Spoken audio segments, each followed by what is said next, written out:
नमस्कार, capital TV देख रहे हैं आप। मैं हूं आपके साथ पूजा। इस वक्त की बड़ी खबर कहें या इतिहास के पन्नों में दर्ज आज एक ऐसा अध्याय जुड़ गया है जिसे कभी भुलाया नहीं जा सकता। जी हां, प्रधानमंत्री नरेंद्र मोदी ने अपने dream project Kashi Vishwanath corridor का आज लोकार्पण कर दिया और आज बम बम काशी बोल रहा है। काशी में जो रौनक, जो छटा नजर आ रही है वो वाकई अद्भुत है, अकल्पनीय है, अविश्वसनीय है। तो सीधे आपको तस्वीरें दिखाते हैं, क्योंकि जैसी तस्वीरें आ रही है वो मन को मोह लेने वाली है। आज सुबह प्रधानमंत्री मोदी ने काशी पहुंचकर जो जो कार्यक्रम किए वो तो आपको बताएंगे ही, इस पे चर्चा भी करेंगे। चर्चा में हमारे साथ न्यूज रूम से हमारे editor in chief doctor Manish ji भी जुड़ेंगे। पर तस्वीरें देखिए आप कि किस तरह से काशी की तस्वीर बदल गई है। एक ऐसी तस्वीर जिसको लेकर किसी ने कभी सोचा भी नहीं था। आज काशी को भव्य रूप से सजाया गया है, लाइटों से सजाया गया है, लेजर शो का भी आयोजन होगा, 9 लाख से ज्यादा दिए जलाए जाएंगे। तो मानो आज ही काशी में दीपावली है। तो आज सबसे पहले प्रधानमंत्री मोदी काशी विश्वनाथ धाम परियोजना के लोकार्पण के पहले काशी के कोतवाल काल भैरव जी के दर्शन करने पहुंचे थे, जिसकी तस्वीरें आपको दिखा रहे हैं। काशी के भोलेनाथ की दर्शन के बाद सबसे जो अद्भुत तस्वीरें सामने आई, जो वाकई इसके पहले कभी नजर नहीं आया था, कि प्रधानमंत्री ने गंगा में डुबकी लगाकर सूर्य को अर्घ दिया, गंगा मां का आशीर्वाद लिया। उसके बाद एक एक करके उनका जो कार्यक्रम है वो आपको दिखा रहे हैं। और ये देखिए, जो कर्मचारी थे जिन्होंने इतने सालों से कड़ी मेहनत करके भव्य कॉरिडोर का लोकार्पण किया है, उस पर किस तरह से नरेंद्र मोदी फूल बरसाते हुए नजर आ रहे हैं। एक दोस्त की तरह उन्होंने सभी से मुलाकात की है और इस तरह से मुलाकात की है कि वाकई मानो ऐसा लग रहा था कि वो कितने करीब है काशी से। और उन्होंने 2014 में कहा भी था कि 2014 में जब वो सांसद बन के आए थे तो कहा था कि काशी का एक बार जीर्णोद्धार होगा।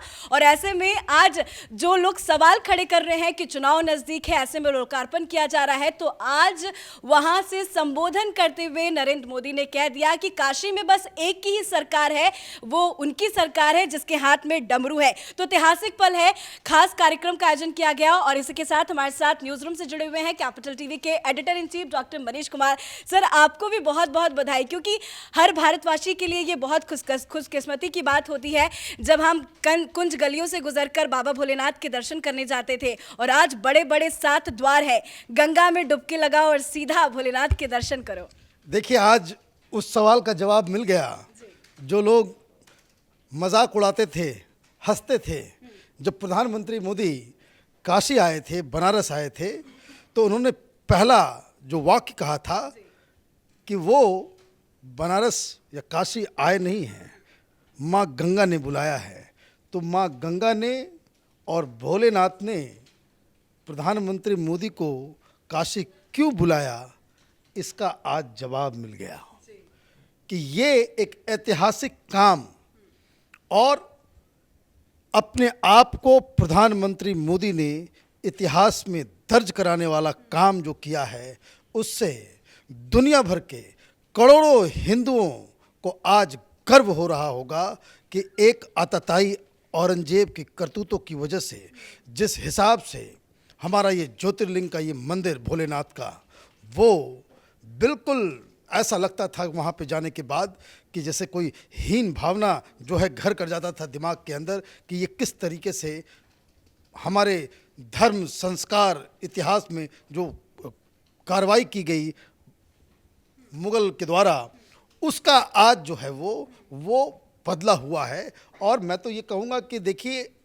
एक दिन पहले जो खबर चल रही थी, खबर ये चल रही थी कि भाई हिंदू और हिंदुत्व में फ़र्क राहुल गांधी बता रहे थे, है ना। तो आज प्रधानमंत्री मोदी ने इन लोगों का नाम तो नहीं लिया, ठीक किया, नाम लेना भी नहीं चाहिए इस तरह के पवित्र कार्यक्रम में।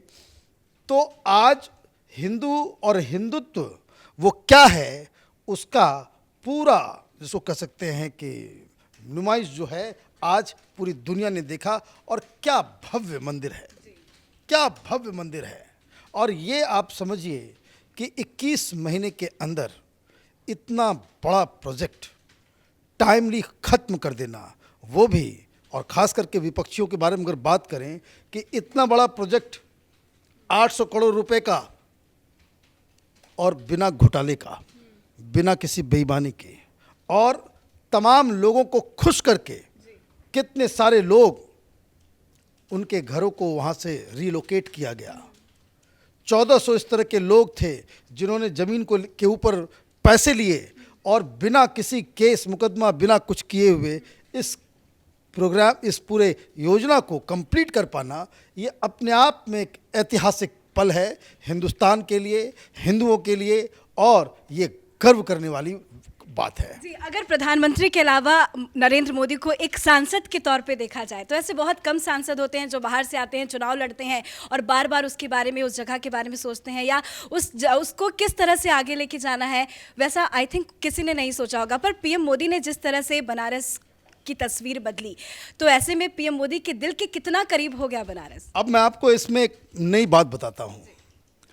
प्रधानमंत्री मोदी जो पहले 7RCR का जो उनका घर है, वहाँ पे जो दफ्तर है, वहाँ पे इस परियोजना का पूरा मॉडल अपने कमरे में वो रखते हुए हैं और हर सप्ताह वीडियो कॉलिंग के जरिए कितना काम हुआ, कहाँ क्या पत्थर आया, कहाँ क्या हो रहा है, नक्काशी कैसी है।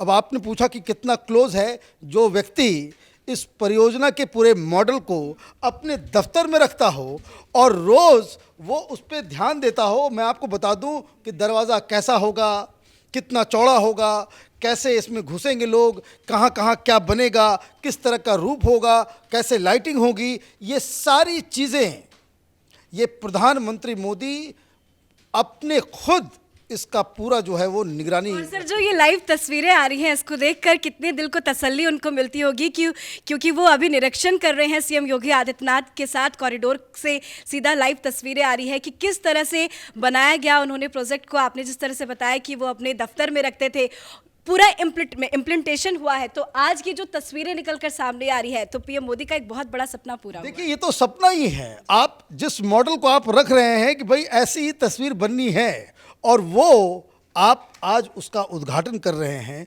वो भी 21 महीने में।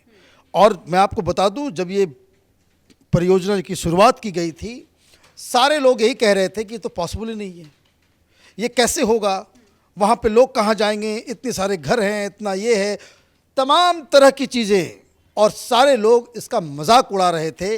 लेकिन अब जब ये बन के तैयार हुआ है, जो भी जाएगा यहाँ वो उसको कह सकते हैं कि प्रफुल्लित होकर के इस परिसर से बाहर निकलेगा और गर्वान्वित महसूस करेगा कि इस दौर में जहाँ मंदिरों के बारे में बात करना, मंदिर का निर्माण होना है तो उसको लेकर के कंट्रोवर्सी क्रिएट हो जाना, ये तमाम तरह की चीज़ों, उस परिवेश में, उस तरह के राजनीतिक माहौल में ये अचीव कर लेना, ये अपने आप में एक बहुत, जिसको कह सकते हैं कि बड़ा काम है।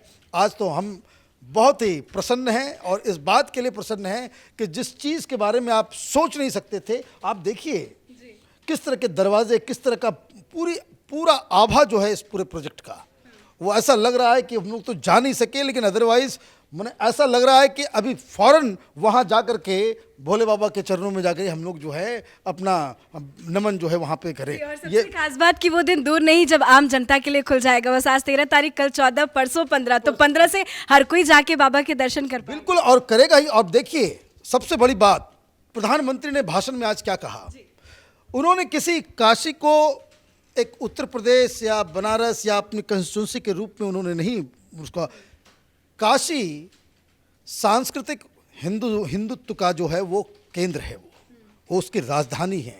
किस तरीके से उन्होंने मलयालम, कन्नड़, उन वहाँ के काव्यों को उद्धृत किया, वहाँ के लोगों के बारे में बताया, और किस हिसाब से उनका रिश्ता, चाहे वो गुजरात से हो, तमिलनाडु से हो, केरल से हो, इन सारी चीज़ों को बताते हुए उन्होंने क्या कहा, उन्होंने कहा कि देखिए, ये हम सृजन करना भूल चुके थे, जो हजारों साल की जो गुलामी की वजह से हम सृजन करना भूल चुके थे।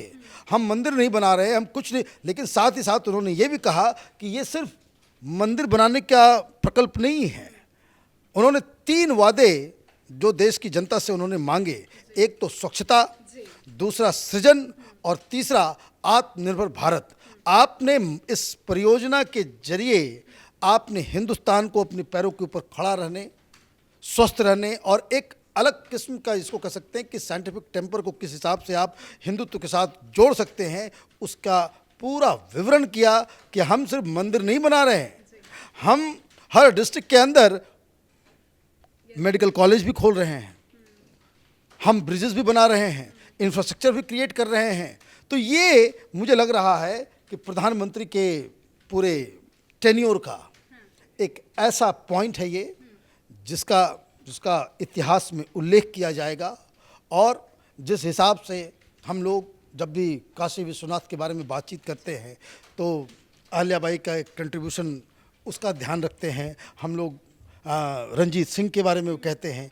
आने वाले जनरेशन लोग प्रधानमंत्री मोदी को इस परिसर के लिए याद रखेंगे। सबसे खास बात सर ये है कि बहुत कम वक्त में इसे बना के तैयार खड़ा कर दिया गया, और ऐसे में पीएम मोदी कभी नहीं भूलते कि किसकी मेहनत है, वो क्रेडिट देने में कभी चूकते नहीं। आज वो तस्वीरें भी आई कि वो खुद उन श्रमिकों के ऊपर फूल बरसा रहे थे, और अभी तस्वीर आ रही है कि वो उनके साथ बैठ के खाना खा रहे हैं। देखिए वो खाना भी खा रहे हैं। आप देखिए दूसरी बात, उन्होंने ये कभी नहीं कहा कि हमने इसे कंप्लीट किया। उन्होंने कहा ये कंप्लीट हुआ है तो बनारस की जनता की वजह से हुआ है, क्योंकि ये बहुत ही पेचीदा प्रोजेक्ट था। अब उन्होंने कह दिया सृजन के बारे में। अब आप समझिए, अभी तो आपने ये देखा 2024 के पहले दो और इस तरह के चीज़ों का उद्घाटन होना है। एक तो काशी विश्वनाथ का मंदिर आपने देख लिया, अब अगला नंबर जो है वो अयोध्या का है। अयोध्या में भी विशाल मंदिर बन रहा है।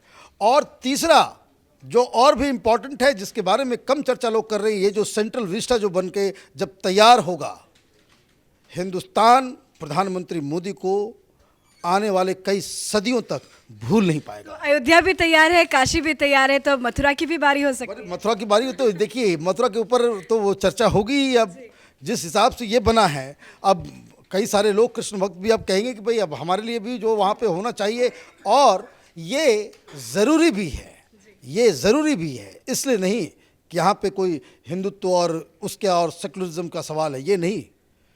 ये सब हमारी दास्ता, हमारी गुलामी के प्रतीक है कि हमारे जो आराध्य देव के जो बड़े बड़े मंदिर हैं, जिनका हिंदू धर्म में बहुत ही ज़्यादा महत्व है, उसको तोड़ के उसे आप मस्जिद में कन्वर्ट कर दे रहे हैं। तो ये कोई धार्मिक मसला नहीं है, ये एक मसला है कि भाई ये परतंत्रता, ये गुलामी का एक सिंबल है, इसको तो ख़त्म करना ही पड़ेगा। और मुझे लगता है कि देशवासियों को, हिंदुस्तान में हो या हिंदू जो पूरे विश्व में जहाँ जहाँ हो, आज उनके लिए गर्व मनाने का दिन है, और भोले बाबा के इस परिसर को देख करके झूमने का और सेलिब्रेट करने का दिन है। सर बिल्कुल, चुनाव भी है, तो एक आखिरी सवाल आपसे ये पूछना चाहूँगी। अखिलेश भी आ गए हैं क्रेडिट लेने के लिए कि उन्होंने बनवाया या जो भी उन्होंने काम पूरा किया, लेकिन आज नरेंद्र मोदी ने ये कहा कि काशी में तो उनकी सरकार है जिसके हाथ में डमरू है। ये बिल्कुल सही कहा उन्होंने।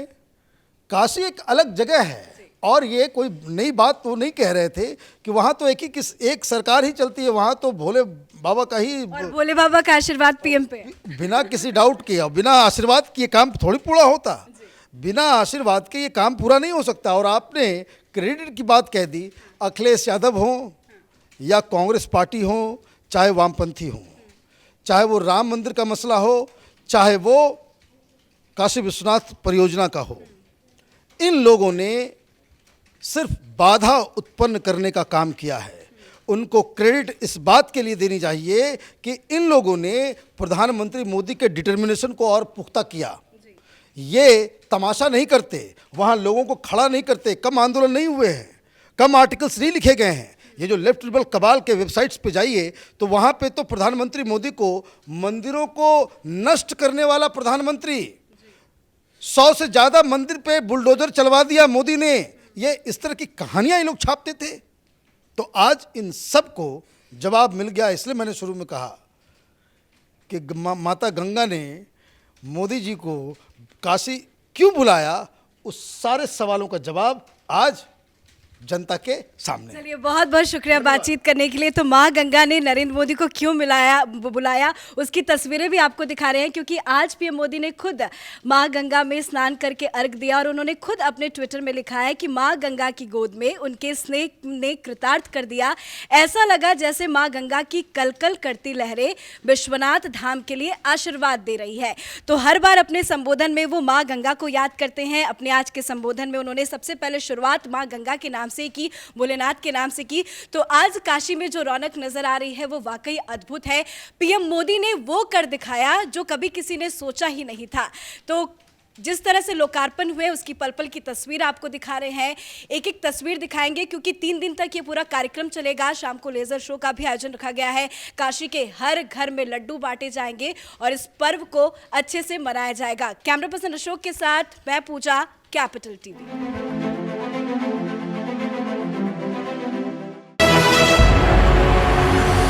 आपको हमारा वीडियो पसंद आया हो तो इसे लाइक करें, हमारे channel capital TV Uttar Pradesh को सब्सक्राइब करें और हाँ, बेल आइकन दबाना ना भूलें ताकि आप तक हमारे वीडियो की नोटिफिकेशन पहुंचती रहे। आप अपना सुझाव हमें कमेंट बॉक्स में दे सकते हैं। हमारे साथ जुड़ने के लिए शुक्रिया।